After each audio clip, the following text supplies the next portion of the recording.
মুসাইদ তুমি যদি আজকে আরেকটু কোরআন তেলাওয়াত করতে সকাল পর্যন্ত, তাহলে আজকে এমন অলৌকিক ঘটনা ঘটে যেত। আজকে তোমার কোরআন তেলাওয়াত যদি তুমি থামায়া না দিতা, তাহলে সকাল পর্যন্ত কোরআন তেলাওয়াত করলে আল্লাহর ওই ফেরেশতাগুলোকে দুনিয়ার মানুষেরাও দেখতে পেত। রমজানে পবিত্র কোরআন তেলাওয়াতের গুরুত্ব এবং ফজিলত সম্পর্কে আলোচনা করব ইনশাআল্লাহ। এই কোরআনটা নাজিল হয়েছে কার পক্ষ থেকে? সবাই বলেন, কার পক্ষ থেকে? আল্লাহর পক্ষ থেকে। কোরআনটা নিয়ে এসেছেন কে? জিবরাইল। এবং এই কোরআনটা আল্লাহর হাবিবের সিনার মধ্যে আল্লাহ দিয়েছেন, যাতে এই কোরআন থেকে মানুষকে কি করতে পারে? সতর্ক করতে পারে। এবং এই কোরআনটা নাজিল হয়েছে কি ভাষায়? স্পষ্ট আরবি ভাষায়। প্রিয় ভাইরা, এই কোরআনের সঙ্গে রমজানের কিন্তু একটা ঘনিষ্ঠ সম্পর্ক আছে। সুবহানাল্লাহ বলেন। আল্লাহ বলছেন, শাহরু রমাদানাল্লাযী উনজিলা ফীহিল কোরআন, এই পবিত্র রমজান মাসেই আল্লাহ কোরআনকে নাজিল করেছেন। সুবহানাল্লাহ। প্রথমে আল্লাহ সুবহানাহু ওয়া তাআলা এই কোরআনটা লাউহে মাহফুজে সংরক্ষণ করেন। সেখান থেকে প্রথম আসমানের বাইতুল ইজ্জা নামক জায়গায় এই সম্পূর্ণ কোরআন নাজিল করে পর্যায়ক্রমে দীর্ঘ 23 বছরে আল্লাহর হাবিব সাল্লাল্লাহু আলাইহি ওয়াসাল্লামের উপরে এই কোরআন প্রয়োজন মাফিক, প্রয়োজন অনুযায়ী নাজিল করা হয়েছে। জোরে বলেন সুবহানাল্লাহ। কোরআন কিন্তু একবারে নাজিল হয় না, একবারে নাজিল হয়েছে লাউহে মাহফুজ থেকে প্রথম আসমানের বাইতুল ইজ্জা, সেখান থেকে দীর্ঘ 23 বছরে প্রয়োজন অনুযায়ী কোরআনটাকে কি করা হয়েছে? নাজিল করা হয়েছে। এই পবিত্র রমজান মাসে আল্লাহ কোরআন যেহেতু নাজিল করেছেন, এজন্য এই কোরআনের সাথে পবিত্র মাহে রমাদান, এই রমাদান মাসের একটা ঘনিষ্ঠ সম্পর্ক আছে, সুন্দর একটা সম্পর্ক আছে। প্রিয় ভাইরা, আল্লাহ সুবহানাহু ওয়া তাআলা এই কোরআন যখন আল্লাহর হাবিবের উপরে নাজিল করলেন, নাজিল করার পরে আল্লাহ সুবহানাহু ওয়া তাআলা কোরআনের মধ্যে বলছেন, উতলু মা উহিয়া ইলাইকা মিনাল কিতাব। আল্লাহ বলছেন, নবী আমি আপনাকে ওহির মাধ্যমে যেই কিতাব দিলাম, ওহির মাধ্যমে যেই কিতাব দিয়েছেন আল্লাহ আমাদেরকে, এই কিতাবের নাম কি? সবাই বলেন, নাম কি? কোরআন। আল্লাহ দিয়েছেন ওহির মাধ্যমে যেই কিতাব, এই কিতাবের নাম হলো কোরআন। আল্লাহ বলছেন, নবী ওহির মাধ্যমে আমি আল্লাহ যেই কিতাব দিলাম, এই কিতাব আপনি পাঠ করেন। জোরে বলেন সুবহানাল্লাহ। আল্লাহ রাব্বুল আলামিন এখানে কিন্তু বলেন নাই, বান্দারে তুমি ফিজিক্স পড়ো, বান্দারে তুমি কেমিস্ট্রি পড়ো, হায়ার ম্যাথ পড়ো, তুমি কম্পিউটার সায়েন্স পড়ো। আল্লাহ কিন্তু দুনিয়ার এই সাবজেক্ট গুলো পড়ার জন্য একটা বারের জন্য বলেন নাই।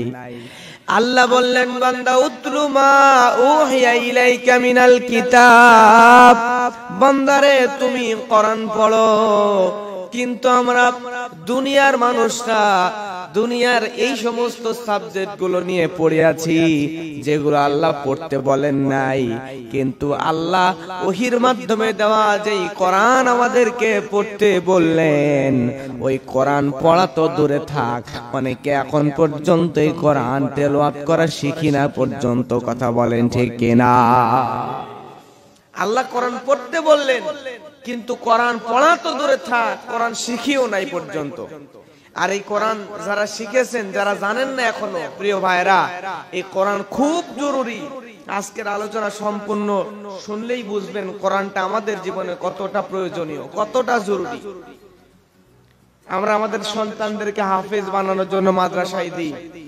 আমাদের নিজেরও উচিত কোরআনের ছোট ছোট সূরাগুলা বা প্রয়োজনীয় আয়াতগুলা, কিছু ইম্পর্টেন্ট আয়াত আছে, এগুলো মুখস্থ করা।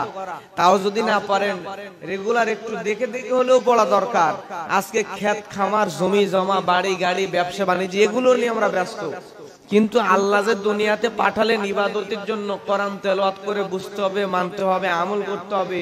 কিন্তু আমরা কোরআন তেলাওয়াতের দিকে গুরুত্ব নাই, নামাজ কালাম ইবাদত বান্দিগির দিকে আমাদের গুরুত্ব নাই। আমরা শুধু জমি জমা, টাকা পয়সা, অর্থ সম্পদ কেমনে বাড়াবো, এই দিকে আমাদের চিন্তাধারা। প্রিয় ভাইরা, কোরআন অনেক প্রয়োজনীয়। যখনই সময় পাবেন তখনই কোরআন পড়তে হবে। আমরা আবার মোবাইলে কোরআন পড়াকে বেশি গুরুত্ব দিয়ে থাকি। মোবাইলে পড়ে আপনি সরাসরি ডাইরেক্ট কোরআন নিয়ে পড়ে যে মজা পাবেন, আপনার ভিতরে যে ভালো লাগা কাজ করবে, প্রশান্তি পাবেন, মোবাইলে ওই রকম প্রশান্তি পাবেন না। মোবাইল হচ্ছে বিপদের বন্ধু। আপনি বাসে আছেন, ট্রেনে আছেন, প্লেনে আছেন, তখন মোবাইলে আপনি কোরআন তেলাওয়াত করেন, অসুবিধা নাই। কিন্তু যখন বাসায় থাকবেন, অনেকে আছে ঘরের মধ্যে বসে আছে, ওই তাক থেকে কোরআন নামানো লাগবে, অথবা পাশের রুম আছে ওখান থেকে নিয়ে আসা লাগবে। এই এতটুকু আনবে না বলেই বসে থাকে, তেলাওয়াত করে না। এরকম আছে না? কিন্তু প্রিয় ভাইরা, বাসায় যখন থাকবেন সরাসরি কোরআনটা একটু তাক থেকে নামাবেন, একটু পাশের রুম থেকে নিয়ে আসবেন, একটু ঝেড়ে মুছে পরিষ্কার করে একটু কোরআনটা বের করে খুলে একটু যতটুকুই পারেন একটু তেলাওয়াত করেন। 2 4 5 আয়াত 10 আয়াত 1 পৃষ্ঠা হলেও ডেইলি তেলাওয়াত করার চেষ্টা করতে হবে ইনশাআল্লাহ। প্রিয় ভাইরা, কোরআনের সাথে আমাদের একটা সুসম্পর্ক তৈরি করতে হবে। আর এই কোরআন আমাদের উচিত কোরআনটা বেশি বেশি খতম দেওয়া। আজকে মুসলমানদের অধঃপতন কেন জানেন? কারণ হচ্ছে আমরা মুসলমানরা এই কোরআন মাজিদের সাথে সুসম্পর্ক করতে পারি নাই। কোরআন বেশি তেলাওয়াত করা ছেড়ে দিয়েছি, যার কারণে আজকে মুসলমানদের এত অধঃপতন। আমাদের প্রত্যেকের উচিত কোরআনটা প্রত্যেক 7 দিনে, অর্থাৎ 1 সপ্তাহে একবার খতম দিলে ভালো। 1 সপ্তাহে একবার খতম দেওয়ার চেষ্টা করতে হবে। যদি না পারেন 10 দিনে একবার খতম দেওয়ার চেষ্টা করতে হবে। আর তাও না পারলে মিনিমাম 40 দিনে একদিন কোরআন খতম দেওয়ার চেষ্টা করতে হবে। কোরআন দেখে দেখে তেলাওয়াত করবেন। এই তেলাওয়াত করতে করতে কোরআনের সাথে একটা সম্পর্ক তৈরি হয়ে যাবে। আয়েশা রাদিয়াল্লাহু তাআলা আনহা তিনি বর্ণনা করছেন, আল্লাহর হাবিব সাল্লাল্লাহু আলাইহি ওয়াসাল্লাম বলেন, আল্লাহর নবী বলেন, মাসালুল লাযী ইয়াকরাউল কুরআন ওয়া হুয়া হাফিজুল লাহু মা আস-সাফারাতিল কিরামিল বারারা।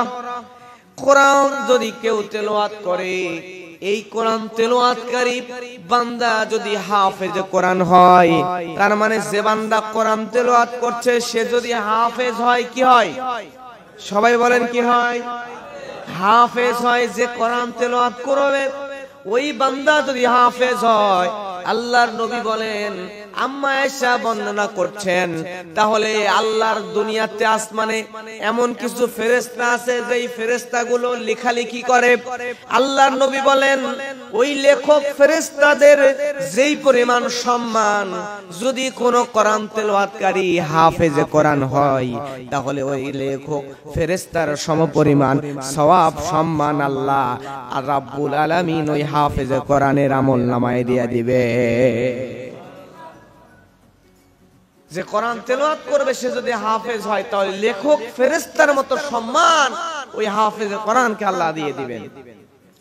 এরপরে হাদিসের পরের অংশে বলেন, আল্লাহর নবী বলেন, ওয়া মাসালুল লাযী ইয়াকরাউল কুরআন ওয়া হুয়া ইয়াতাআহাদুহু ওয়া হুয়া আলাইহিস শাদীদ। এরপরে নবী বলেন, আর যদি কোরআন তেলাওয়াতকারী কষ্ট করে কোরআন তেলাওয়াত করে, আছে না এরকম কোরআন তেলাওয়াত করতে কষ্ট হয়, তারপরও কষ্টের মধ্যেও কষ্ট করে করে কোরআন তেলাওয়াত করে, আল্লাহর হাবিব বলেন, যেই বান্দা কষ্ট করে কোরআন তেলাওয়াত করলো তাকে আল্লাহ রাব্বুল আলামিন ওই লেখক ফেরেশতার চাইতেও দ্বিগুণ সম্মানিত করে দিবেন। সুবহানাল্লাহ। তার মানে আবার হাফেজকে ছোট করেন না। হাফেজের সম্মান কিন্তু একদম আকাশচুম্বী আছে, আলাদা আলাদা বহু ফজিলত আছে, বহু সম্মান আছে। কিন্তু এটা বোঝানোর জন্য বলছে, আপনি যদি ওই জায়গায় কষ্ট করেন তাহলে কোরআন তেলাওয়াত করলেন, করার তো একটা সওয়াব, এরপর কষ্ট করে করে তেলাওয়াত করছেন, এর কারণে কষ্টের কারণে আরো ডবল সওয়াব আল্লাহ দিয়ে দিলেন। সুবহানাল্লাহ বলবেন না? এজন্য প্রত্যেকের উচিত একটু কোরআন তেলাওয়াত করা চেষ্টা করব ইনশাআল্লাহ। আমার ভাইয়েরা লক্ষ্য করেন, হযরত উমামা রাদিয়াল্লাহু তাআলা আনহু তিনি বর্ণনা করেন, আল্লাহর নবী বলেন, ইকরাউল কুরআন ফাইন্নাহু ইয়াতি ইয়াউমাল কিয়ামাতি শাফিআল লি আসহাবিহি। আল্লাহর হাবিব সাল্লাল্লাহু আলাইহি ওয়াসাল্লাম বলেন, কোরআন পড়ো। কি পড়ো? কোরআন পড়ো। কারণ যে ব্যক্তি বেশি বেশি কোরআন তেলাওয়াত করবে ওই বান্দার জন্য কিয়ামতের ময়দানে সরাসরি আল্লাহর এই কোরআন সুপারিশকারী হিসাবে উপস্থিত হয়ে যাবে। সুবহানাল্লাহ। কোরআন যদি তেলাওয়াত করেন তাহলে কোরআন সরাসরি নিজেই সুপারিশকারী হবে, কিয়ামতের ময়দানে আপনার পক্ষে দাঁড়ায়া যাবে। জোরে বলেন সুবহানাল্লাহ। তাহলে বলেন কোরআন তেলাওয়াতের দরকার আছে না নাই? এরপরে আল্লাহর নবী বলেন যে তোমরা দুইটা উজ্জ্বল দুইটা সূরা বেশি বেশি পাঠ করবা। কয়টা? দেখেন আমার দিকে বুঝেন, কয়টা? দুইটা উজ্জ্বল সূরা আল্লাহর নবী বলেন তোমরা বেশি বেশি পাঠ করো। এই দুইটা কোরআনের উজ্জ্বল সূরা, একটা হচ্ছে সূরা বাকারা। কি সূরা? সূরাতুল বাকারা। আর একটা সূরাতুল আলে ইমরান। এই দুইটা সূরা, সূরা বাকারা এবং সূরা আলে ইমরান, এই দুইটাকে আল্লাহর নবী বলেন কোরআনের উজ্জ্বল সূরা। এই সূরা দুইটা বেশি বেশি পাঠ করো। এই সূরা দুটো যদি বেশি বেশি পাঠ করেন তাহলে এর ফজিলত কি? আল্লাহ নবী বলছেন কিয়ামতের দিন কঠিন মুসিবতের সময় হাসরের ময়দানে যখন উপস্থিত হবেন তখন তো সূর্য মাথার কাছে চলে আসবে, প্রচন্ড তাপ, প্রচন্ড গরম। ওই দিন আপনি কেমনে বাঁচবেন? আল্লাহ নবী বলেন ওই কিয়ামতের দিন মাঠে কঠিন মুসিবতের সময় এই দুই সূরা, সূরা বাকারা আর আল ইমরান, এই দুই সূরা যারা বেশি বেশি তেলাওয়াত করবে, এই দুই সূরার তিনটা গুণ সেদিন মানুষ লক্ষ্য করবে। কয়টা? তিনটা গুণ লক্ষ্য করবে। এক নাম্বার গুণ হচ্ছে কিয়ামতে এই দুই সূরা মেঘের মতো মাথার উপরে ছায়া দান করবে। দুই নাম্বার গুণ হচ্ছে কিয়ামতের মাঠে এই দুইটা সূরা মেঘের মতো নয়, বরং নিজেই দুই সূরাই মাথার উপরে ছায়া দান করার জন্য দাঁড়ায় যাবে। সুবহানাল্লাহ বলবেন না? এরপরে তিন নাম্বার হচ্ছে এই দুইটা সূরা পাখি যেমন আকাশে ডানা মেলায় উড়ে, ডানা ছেড়ে দিয়ে আকাশে উড়ে না, ঠিক পাখির ডানার ন্যায় এই দুইটা সূরার ডানা মেলায়া ওই বান্দা, যে বান্দা বেশি বেশি দুই সূরা তেলাওয়াত করবে, ওই দুটো সূরা যায় ওই বান্দার মাথার উপরে পাখির ডানার ন্যায় ডানা মেলায় দিবে, যাতে কোনো রোদ, কোনো তাপ এসে এই বান্দাকে কষ্ট দিতে না পারে। জোরে বলেন সুবহানাল্লাহ। প্রিয় ভাইরা আমার, এরপরে নবী বলেন যেখানে সূরা বাকারা তেলাওয়াত করা হয় ওই জায়গাকে আল্লাহ সুবহানাহু ওয়া তাআলা বরকতময় করে দেন। তার মানে আপনি যদি আপনার ঘরের মধ্যে, আপনার অফিসের মধ্যে, আপনার দোকানের মধ্যে বসে, আপনার ব্যবসা প্রতিষ্ঠানের মধ্যে বসে, যেখানেই হোক আপনি যদি সূরা বাকারা তেলাওয়াত করেন তাহলে আল্লাহ রাব্বুল আলামিন ওই জায়গাকে বরকতময় করে দেয়। সুবহানাল্লাহ বলেন। এমন বরকতময় যেই বরকতের কারণে আপনার বাড়ির মধ্যে, আপনার ব্যবসা প্রতিষ্ঠানে যেখানে সূরা বাকারা তেলাওয়াত করবেন, এই সূরাটি বেশি তেলাওয়াত করলে আল্লাহর নবী বলেন কোন জাদুকর, জাদু করে, জাদু টোনা বান এগুলো মেরে আপনার কোনো ক্ষতি করতে পারবে না ওই বাড়ির মধ্যে, ওই ঘরের মধ্যে, ওই ব্যবসা প্রতিষ্ঠানের মধ্যে। জোরে বলেন না সুবহানাল্লাহ। তার মানে এই সূরা বেশি তেলাওয়াত করলে যেখানে তেলাওয়াত করবেন ওই বাড়িতে, ওই ঘরে জাদুর কোনো প্রভাব খাটবে না।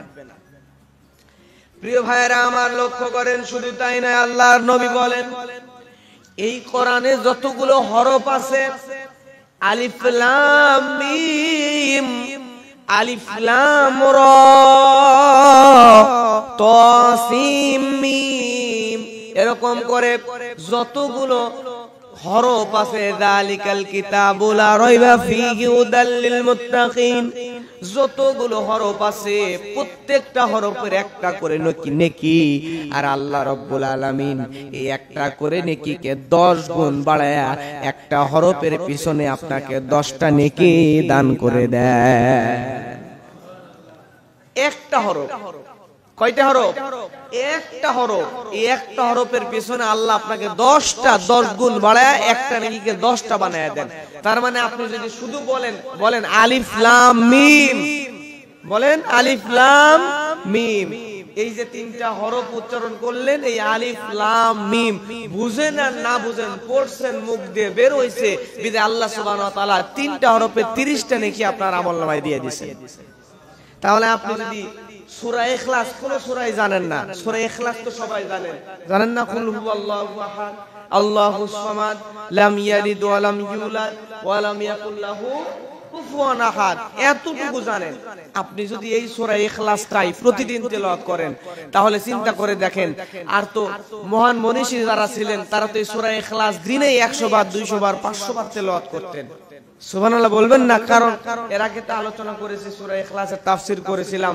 সূরা ইখলাসটা এমন একটা সূরা, নবী বলছেন এই সূরা ইখলাস যদি একবার পাঠ করে তাহলে 10 পারা কোরআন তেলাওয়াতের সমান সওয়াব। তার মানে 3 বার তেলাওয়াত করলে আপনি 30 পারা কোরআন তেলাওয়াতের সমান সওয়াব পেয়ে যাবেন। এটা তো ছোট বড় সবার মুখস্থ, এমন কেউ নাই আমার মুসল্লি যার মুখস্থ নাই, এরকম আছে নাকি? সবারই মুখস্থ। তাহলে সবাই যখনই সময় পাবেন তখন এই কুল হুয়াল্লাহু আহাদ এই সূরাটি হলো সবাই তেলাওয়াত করবেন, পাঠ করবেন ইনশাআল্লাহ। কারণ হরফ প্রতি কত নেকি?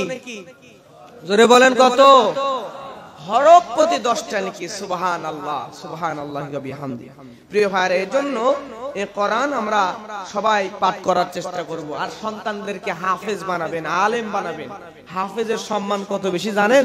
ওই কিয়ামতে কঠিন মুসিবতের সময় তখন আল্লাহ বান্দাকে বলবেন, হাফেজকে বলবেন, বান্দা তুমি পড়ো আর চলো। সুবহানাল্লাহ বলেন, পড়ো আর চলো। তার মানে নবী বলছেন যে ওই দিন যে বান্দা হাফেজ হবে ওই হাফেজকে বলবে পড়ো আর চলো। তার মানে কোরআন তেলাওয়াত করার উপরে চলো। একটা করে আয়াত তেলাওয়াত করবে আর একতলা করে উপরে উঠে চলে যাবে। সুবহানাল্লাহ বলবেন না? শুধু যদি আপনিও মুখস্থ করবেন, আপনিও যতটুকু জানেন ততটুকুই পড়বেন, যতটুকুই হেফজ করছেন আপনি। সূরা ফাতিহা থেকে সূরা ইখলাস, নাস, ফালাক এগুলো তো মুখস্থ আছে। এগুলো যাদের মুখস্থ আছে আমরা যদি এগুলোও পড়ি আয়াত প্রতি আল্লাহ একতলা করে উপরে উঠিয়ে দিবে, বলবে বান্দা পড়ো আর চলো। যারা সম্পূর্ণ হাফেজ তারা কত তালায় উঠবে? 6000 কত? 6232 টা আয়াত। এই 6232 তালা উপরে চলে যাবে। সুবহানাল্লাহ বলেন। প্রিয় ভাইরা, 6666টা মূলত আমাদের দেশে এটা বলা হয়, কিন্তু মূলত কেউ গুণে বলে নাই, শুনে শুনে বলছে। এজন্য মূল হবে 6232টা। এটা নিয়ে আরো বিস্তারিত আলোচনা আছে, আরেকদিন কোনদিন আলোচনা করবো ইনশাআল্লাহ। তো হাফেজদেরকে বলবে বান্দা পড়ো আর চলো, পড়বে আর উপরে যাবে, পড়বে আর উপরে যাবে। এত সম্মান আল্লাহ দিয়ে দিবে যে বান্দা পুরো কোরআন হেফজ করবে তাকে আল্লাহ সুবহানাহু ওয়া তাআলা একদম সর্বোচ্চ উঁচু জায়গায় নিয়ে যায় সম্মানিত করবেন। আমার প্রিয় ভাইরা, নবী আর এক জায়গায় বলেন যে বান্দার ভিতরে কোরআন নাই, যেই বান্দার শরীরের মধ্যে সিনার ভিতরে কিঞ্চিত পরিমাণও কোরআন নাই, ওই বান্দার শরীরটা বিরান ঘরের মতো।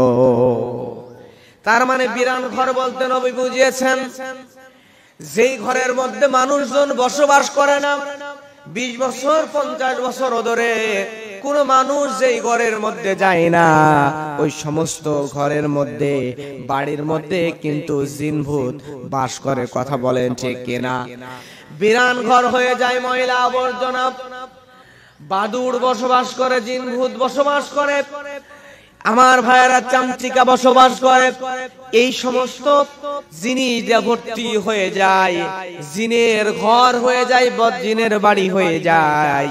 ঠিক আল্লাহর কোরআন যেই মানুষের শরীরের মধ্যে নাই, নবী বলেন ওই মানুষের শরীরটাও বদজিন বসবাস করার বিরান ঘরের মতোই হয়ে যায়। জোরে বলেন না নাউজুবিল্লাহ। এজন্য প্রিয় ভাইরা, প্রত্যেকের উচিত কোরআনের সাথে সম্পর্ক তৈরি করা। যতটুকু আপনি জানেন ততটুকুই তেলাওয়াত করেন, আর যেটা জানেন না দেখে দেখে তেলাওয়াত করবেন ইনশাআল্লাহ। দেখে দেখে তেলাওয়াত করেন, যত তেলাওয়াত করবেন তত আল্লাহ আপনাকে সম্মানিত করবেন। আর ওই যে বললাম প্রতিটা হরফে হরফে 10টা করে সওয়াব তো আল্লাহ দিবেনই। সুবহানাল্লাহ বলেন। প্রিয় ভাইরা আমার, কিয়ামতে মানুষগুলো যখন কবর থেকে বের হবে, আমাদেরকে যখন কবর থেকে বের করা হবে, কবর থেকে বের করার পরে আমাদের শরীরগুলা ভয়ে টেনশনে শরীরগুলা কেমন জানি হয়ে যাবে। মানুষের শরীর পেরেশানিতে পূর্ণ হয়ে যাবে। এমন সময় যেই বান্দা দুনিয়াতে কোরআনের সাথে ভালো সম্পর্ক রাখবে, দুনিয়াতে যেই বান্দা কোরআন তেলাওয়াত করবে, ওই বান্দাকে কিয়ামতের ময়দানে কবর থেকে ওঠানোর পরে ওই বান্দার পাশে কোরআন নিজে যায়া নিজে একটা সূরা ধারণ করে নিজে একটা রূপ ধারণ করে যায় বলবে বান্দা তুমি কি আমারে চেনো? বান্দা বলবে আমি চিনি না। কোরআন মাজিদ বলবে বান্দারে ও আল্লাহর বান্দা দুনিয়াতে তুমি যে কোরআন তেলাওয়াত করেছিলা আমি হলাম সেই কোরআন। আজকে তোমার টেনশন নাই, তোমার পেরেশানি নাই, তোমার ভয় নাই, কারণ আমি আল্লাহর কোরআন তোমার সঙ্গী সাথী হয়ে গেলাম। সুবহানাল্লাহ। কোরআন তেলাওয়াত করলে কিয়ামতের ময়দানে যখন কবর থেকে আপনার উঠানো হবে আপনার শরীর ভয়ে পেরেশানিপূর্ণ হয়ে যাবে। কোরআন একটা সুরত নিয়ে আপনার কাছে গিয়ে বলবে মানুষ ভয় করো না, দুনিয়াতে আমি কোরআনকে তেলাওয়াত করার কারণে আজকে আমি কোরআন তোমার সাথী হয়ে গেলাম। জোরে বলেন সুবহানাল্লাহ। প্রিয় ভাইয়েরা আমার এই জন্য কোরআনের সাথে সম্পর্ক তৈরি করার দরকার। জোরে বলেন আছে না নাই? আরো জোরে বলেন আছে না নাই? প্রিয় ভাইয়েরা আমার আল্লাহর হাবিব সাল্লাল্লাহু আলাইহি ওয়াসাল্লাম এক জায়গায় বসা, এমন সময় একজন আনসারী মহিলা এসে আল্লাহর হাবিব সাল্লাল্লাহু আলাইহি ওয়াসাল্লামকে বলেন ইয়া রাসূলুল্লাহ, ইয়া হাবিবাল্লাহ, আমি আপনার কাছে আসলাম কারণ হলো আমি তো আল্লাহর কোরআনে বলেছে যদি কোনো নারী চাই তাহলে সেই নারী নিজেকে আপনি নবীর জন্য দান করে দিতে পারে। ইয়া রাসূলুল্লাহ, আমি এসেছি আপনার কাছে, আমি আমার নিজেকে আপনার কাছে ইসলামের জন্য দান করে দিতে। সুবহানাল্লাহ। আল্লাহর হাবিব ওইখানে ওই নারীর দিকে একবার চোখ বুলালেন, বুলানোর পরে আল্লাহর নবী চুপ করে নিচে তাকিয়ে বসে আছেন। এমন সময় একজন গরিব দরিদ্র সাহাবী আল্লাহর নবীর কাছে এসে বলেন ইয়া রাসূলুল্লাহ, এই নারীকে যদি আপনার প্রয়োজন না হয়, আমি তো গরিব মানুষ, আমার তো একটা বিবির প্রয়োজন, আপনি এই নারীর সঙ্গে আমার সাথে এই নারীকে বিবাহ দিয়ে দেন। সুবহানাল্লাহ। আল্লাহর হাবিব ওই সাহাবীর দিকে তাকালেন, তাকানোর পরে সাহাবীকে বললেন যে তুমি যে বিয়ে করতে চাও তোমার কি মোহরানা দেওয়ার মতো কিছু আছে? যুবক তখন বলছে কিছুই তো নাই। আল্লাহর নবী বললেন যুবক তুমি বাড়িতে যায় খোঁজ করো। যুবক তন্ন তন্ন করে খুঁজে কিছু পেলেন না, কোনো টাকা পয়সা সম্পদ কিচ্ছু পেলেন না। চিন্তা করেন কতটা গরিব। নবীজির কাছে আসলেন, নবীজি বললেন কিছুই নাই, যদি একটা লোহার আংটিও থাকে ওই লোহার আংটিটা হলো তুমি আমার কাছে নিয়ে আসো, তার বিনিময়ে তোমার বিবাহের ব্যবস্থা আমি নবী করে দেওয়ার চিন্তা করতেও পারি। আল্লাহর নবী এমন কথা বলার পরে ওই লোকটা সঙ্গে সঙ্গে আল্লাহর রাসূলকে বলে ইয়া রাসূলুল্লাহ, আমার একটা লোহার আংটি পর্যন্ত নাই। আল্লাহু আকবার। কতটা গরিব, আমার একটা লোহার আংটি পর্যন্ত নাই। ইয়া রাসূলুল্লাহ, ইয়া হাবিবাল্লাহ, আপনি যদি চান তাহলে আমার শরীরের মধ্যে যেই জামাটা আছে, যেই জামা দিয়া, যেই কাপড় দিয়া, যেই চাদর দিয়া আমি আমার শরীরকে আবৃত করে আছি, এই কাপড়টা ছাড়া, আমার শরীরের পরিহিত পোশাকটা ছাড়া আর কিছুই আমার নাই।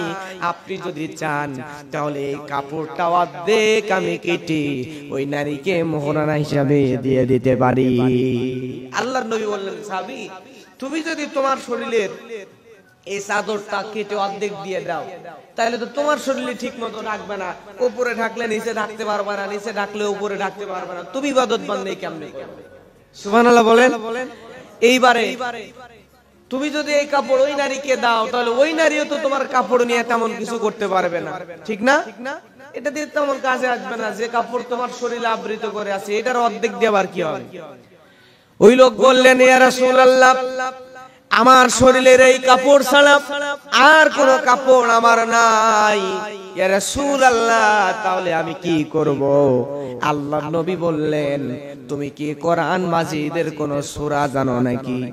কোরআনের কোন অংশ তোমার মুখস্থ আছে নাকি? সঙ্গে সঙ্গে লোকটা বললে ইয়া রাসূলুল্লাহ, কোরআনের ওই জায়গা ওই সূরা এগুলো আমার মুখস্থ আছে।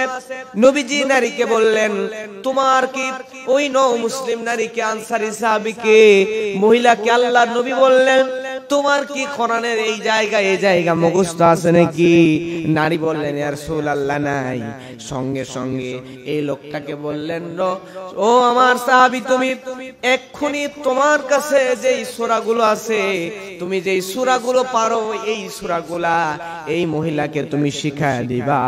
এই সূরাগুলার বিনিময়ে আমি নবী এই মহিলার সঙ্গে তোমার বিবাহের ব্যবস্থা করে দিলাম। কোরআনের সূরা দিয়েও বিয়ে করা যায়, সুবহানাল্লাহ বলেন। এই কোরআনের সূরা বউকে শেখানোর জন্য এই মানে কোরআনের সূরা মোহরানা দিয়ে বিয়ে করে দিল না। আজকালকার যুগে কিন্তু এটা করলে কিন্তু এরকম হবে না, কারণ আজকালকার যুগে ওই চাবির মতো গরিব কি আমরা কেউ আছি? আমাদের পরনের জামা ছাড়াও আরো 8-10টা করে জামা কাপড় বাড়িতে আছে, টাকা পয়সা সম্পদ তো আছেই। এখন আপনি যদি বলেন টাকা নাই, কোরআন পড়ায় তারপর বিয়ে করব, তাহলে কি হবে? সামর্থ্য অনুযায়ী আপনাকে দিতে হবে। প্রিয় ভাইরা, চিন্তা করে দেখেন কোরআনের কত সম্মান। সাহাবী কোরআনের কয়েকটা সূরা মুখস্থ আছে, এই সূরা ওই নারীকে মুখস্থ করাবে বা পড়াবে বা শেখাবে, এই ওয়াদা নবীকে দিয়ে এই সূরার মাধ্যমেও বিয়ে করে ফেলছেন। সুবহানাল্লাহ বলেন। প্রিয় ভাইরা আমার, লক্ষ্য করেন হযরত সাঈদ খুদরি রাদিয়াল্লাহু তাআলা আনহু তিনি বর্ণনা করছেন, আল্লাহর নবী বলেন, কোরআন যদি কোনো বান্দা পড়ে দিনে রাতে সব সময় বেশি বেশি কোরআন তেলাওয়াত করে, কোরআন তেলাওয়াত করতে গিয়া যদি এরকম হয়ে যায়, কোরআন তেলাওয়াত করতে গিয়া জিকির করতে সময় পায় নাই, সুবহানাল্লাহ, আলহামদুলিল্লাহ, আল্লাহু আকবার, লা ইলাহা ইল্লাল্লাহ, এগুলো পড়ার সময় পাই নাই, আল্লাহর কাছে দোয়া করবে, হাত তুলে আল্লাহকে বলবে, রব্বুল আলামিন আমার এটা প্রয়োজন, এটা দাও, কিন্তু এই দোয়া করার সময় পাই নাই, জিকির করার সময় পাই নাই, দোয়া করার সময় পাই নাই, কারণ কোরআন তেলাওয়াতে ব্যস্ত ছিল। কোরআন তেলাওয়াতের কারণে যদি কোনো বান্দা জিকির বা দোয়া করার সুযোগ না পায়, আল্লাহর নবী বলেন, তাহলে দুনিয়াতে যে মানুষগুলো আল্লাহর কাছে দোয়া করে, আল্লাহর কাছে চাই, তাদেরকে তো আল্লাহ দেয়, বরং কোরআন তেলাওয়াতের জন্য চাওয়ার যারা সুযোগ পায় নাই, কোরআন তেলাওয়াতকারীদেরকে না চাইলেও আল্লাহ রব্বুল আলামিন সব কিছু দান করে দেন। সুবহানাল্লাহ। প্রিয় ভাইরা আমার, লক্ষ্য করেন আবু হুরায়রা রাদিয়াল্লাহু তাআলা আনহু তিনি একদিন বাজারে গেলেন। বাজারে যাওয়ার পরে বাজারের দোকানদারদেরকে বললেন, ও দোকানীরা, ও ক্রেতারা, ও খরিদ্দারেরা, তোমরা শোনো, ওই জায়গায় একটা মসজিদ, ওই মসজিদের মধ্যে আল্লাহর নবীর মিরাজ বন্টন করা হচ্ছে। তার মানে নবীজি চলে গিয়েছেন দুনিয়া থেকে, নবীজি সাল্লাল্লাহু আলাইহি ওয়াসাল্লামের যত মিরাজ, যত সম্পদ, সমস্ত সম্পদগুলো ওই মসজিদের মধ্যে বন্টন করা হচ্ছে। তোমরা যদি নবীর সম্পদের ওয়ারিস হতে চাও, নবীর সম্পদ যদি তোমরা নিতে চাও, তাহলে চলে যাও, যায় মসজিদের মধ্য থেকে তোমরা নবীর সম্পদ নিয়ে আসো। বাজারের লোকেরা এখন এখানে যদি বলা হয় যে অমুক জায়গায় যান, ওই জায়গায় বিনা মানে কোনো টাকা পয়সা লাগতেছে না, এমনিতেই গেলে ওখানে 2-4-5 বস্তা করে চাল, গম, ধান, তেল সবকিছু দেওয়া হচ্ছে, এটা যদি বলা হয়, তাহলে মানুষ ওখানে দৌড়ায় যাবে সম্পদ নেওয়ার জন্য। ঠিক বাজারের ক্রেতা এবং বিক্রেতা সবাই দৌড়ে চলে গেছে মসজিদে, যায় সেখানে কিছুই পায় নাই, ফিরে চলে আসছে। আসার পরে আবু হুরায়রা রাদিয়াল্লাহু তাআলা আনহু তিনি বলছেন, কি ব্যাপার তোমরা চলে আসলে? তখন তারা বলছে, ধুর মিয়া, ওখানে তো গেলাম, কই আপনি না বললেন নবীজির মিরাজ বন্টন হচ্ছে, কিন্তু ওখানে তো কোনোই বন্টন হচ্ছে না, কিছুই বন্টন হচ্ছে না। আবু হুরায়রা বলছে, মানে তোমরা কি দেখছো সেটা বলো। তখন ওই লোকজন বলতেছে, মসজিদে যা দেখলাম 3 শ্রেণীর মানুষ। কয় শ্রেণী? সবাই ঘুমাচ্ছেন, সবাই বলেন কয় শ্রেণী? 3 শ্রেণীর মানুষ দেখলাম। এক শ্রেণীর মানুষ মসজিদে নামাজ আদায় করতেছে। কি করতেছে? নামাজ পড়তেছে। দ্বিতীয় নাম্বার শ্রেণীর মানুষ মসজিদের মধ্যে কোরআন তেলাওয়াত করতেছে।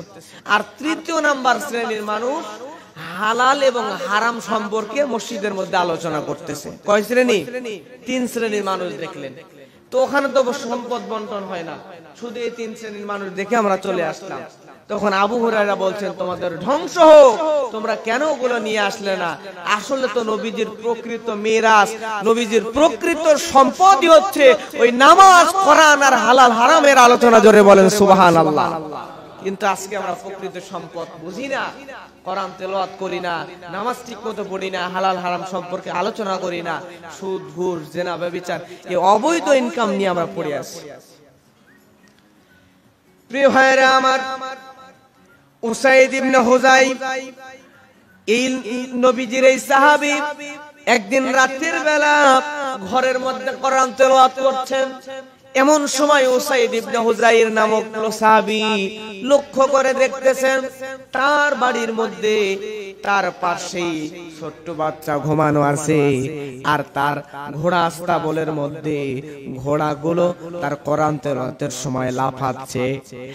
এমন জোরে জোরে লাফাচ্ছে, উসাইদ ইবনে হুযাইর চিন্তা করলো এভাবে যদি লাফাতে থাকে তাহলে একটা সময় এই ঘোড়াগুলো লাফাতে লাফাতে আমার সন্তানের গায়ের উপরে যদি পা উঠে দেয় তাহলে আমার ছোট্ট সন্তান তো ইন্তেকাল করবে, মারা যাবে। সঙ্গে সঙ্গে উসাইদ ইবনে হুযাইর উঠে গেল, ওই ঘোড়ার আস্তাবলের কাছে গিয়ে দেখলো ঘোড়া কেন লাফাচ্ছে। যেই সামনে গেল, কাছে গেল, যাওয়ার পরে আকাশের দিকে তাকায় দেখতেছে তার মাথার কাছে বরাবর এক টুকরা মেঘ চলে এসেছে, আর ওই মেঘের ভিতরে মিটি মিটি মিটি মিটি করে আলো জ্বলতেছে। সুবহানাল্লাহ। কোরআন তেলাওয়াত করে ওখানে গেছে, যাওয়ার পরে দেখলো ওইটা উপরে চলে গেছে, কাছে যা দেখতেছে ওইটা আস্তে আস্তে আস্তে আস্তে উপরে চলে গেছে। পরের দিন সকালবেলা উসাইদ ইবনে হুযাইর নবীজির দরবারে গেলেন। যাওয়ার পর আল্লাহর নবীকে বললেন, ইয়া রাসূলুল্লাহ, ইয়া হাবিবাল্লাহ, এরকম একটা ঘটনা আমি দেখলাম। গভীর রাত্রিতে আমি কোরআন তেলাওয়াত করতেছিলাম, আর কোরআন তেলাওয়াত করার সময় দেখলাম আমার ঘোড়াগুলো এমন ভাবে লাফাচ্ছে। ওই ঘোড়া লাফানোর কারণে আমি আশঙ্কা করলাম আমার সন্তানের শরীরের উপরে ঘোড়া যদি পা উঠায় দেয় তাহলে আমার সন্তান মারা যাবে।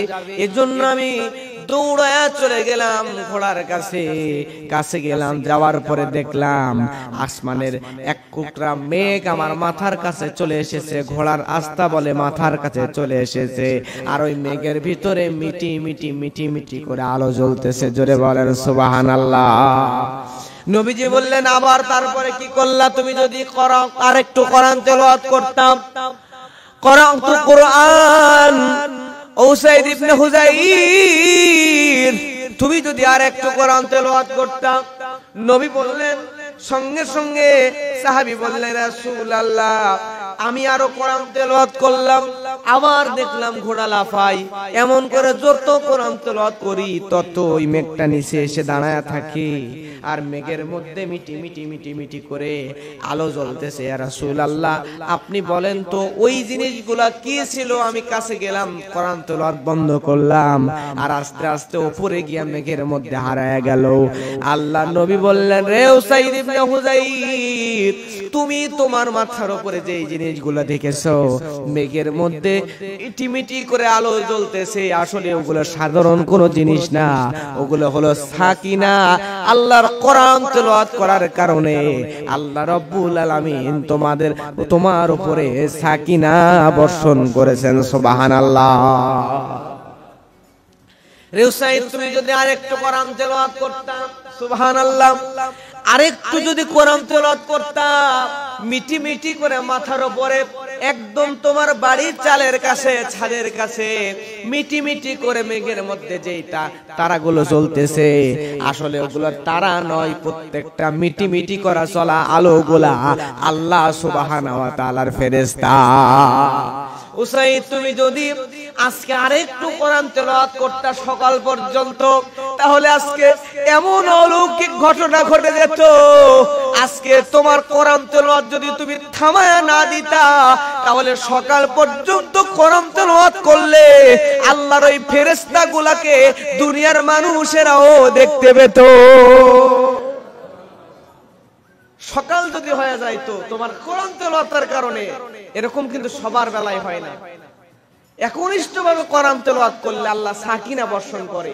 আর এমন নবী বলছেন, আরেকটু যদি তেলাওয়াত করতে, আরেকটু, তাহলে তো ফজর হয়ে যাইতো, ফজরে তোমার বাড়ির আশেপাশে যে মানুষ নামাজে যাইতো সব মানুষগুলো আল্লাহর ফেরেশতাকে স্বচক্ষে দেখতে পাইতো। সুবহানাল্লাহ। তাহলে কোরআন বেশি বেশি তেলাওয়াত করার দরকার। জোরে বলেন আছে না নাই? আবু যর গিফারি রাদিয়াল্লাহু তাআলা আনহুকে আল্লাহর নবী বললেন, আলাইকা বিতিরাতি বিল কোরআন ওয়া যিকরিল্লাহি আযজা ওয়া জাল। আল্লাহর নবী বলছেন, আবু যর তুমি বেশি বেশি কোরআন তেলাওয়াত করো। কোরআন তেলাওয়াত এবং জিকিরকে তুমি আবশ্যক করে নাও, কারণ তুমি যদি কোরআন তেলাওয়াত বেশি বেশি করো, জিকিরকে এবং কোরআন তেলাওয়াতকে যদি আবশ্যক করে নাও, তাহলে জেনে নাও দুনিয়াতে যে বান্দা বেশি কোরআন তেলাওয়াত করে, দুনিয়াতে যে বান্দা বেশি জিকির করে, তাদের ব্যাপারে আল্লাহর আসমানের উপরে আল্লাহর ফেরেশতাদের মধ্যে আলোচনা হয়। জোরে বলেন সুবহানাল্লাহ। প্রিয় ভাইরা, এজন্য এই পবিত্র মাহে রমাদান, এই রমজান মাস, এই মাসে সবচেয়ে বেশি গুরুত্ব আমরা দিব এই কোরআন তেলাওয়াতের বিষয়, কোরআন তেলাওয়াতের উপর আর নামাজের উপর ইনশাআল্লাহ। রাতে নামাজ পড়বেন, নামাজের মধ্যে কোরআন তেলাওয়াত করবেন, দিনে এবং রাতে যখনই সময় পাবেন কোরআনটা একটু বের করে নেন। কোরআনটা একটু বের করে নিয়ে এক পৃষ্ঠা করে হলেও প্রতিদিন পড়েন।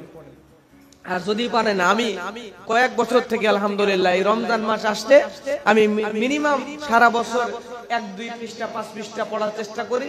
আর রমজান মাসে 1 পারা 1.5 পারা 2 পারা হাফ পারা যতখানি পারি এভাবে পড়তে পড়তে রমজানের মধ্যেই কোরআন একবার করে খতম দেওয়ার চেষ্টা করি। কয়েক বছর থেকে দিচ্ছি। এবছরে যদি এমনি পড়েন একটা সময় দেখবেন কোরআন আপনার কাছে ইজি হয়ে যাবে।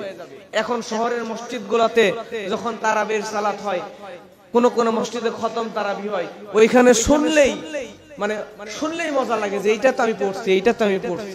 আপনি যখন বারবার কোরআন তেলাওয়াত করবেন, তখন কোরআন যদি কোথাও শুনলেও মজা লাগবে। এরপরে কোরআনের সাথে সম্পর্ক হয়ে গেলে আপনি নিজেই কোরআন ছাড়া থাকতে পারবেন না। আল্লাহ আমাদেরকে কোরআন মাজিদ বেশি বেশি তেলাওয়াত করার তৌফিক দান করুন। সকলে বলেন আমিন।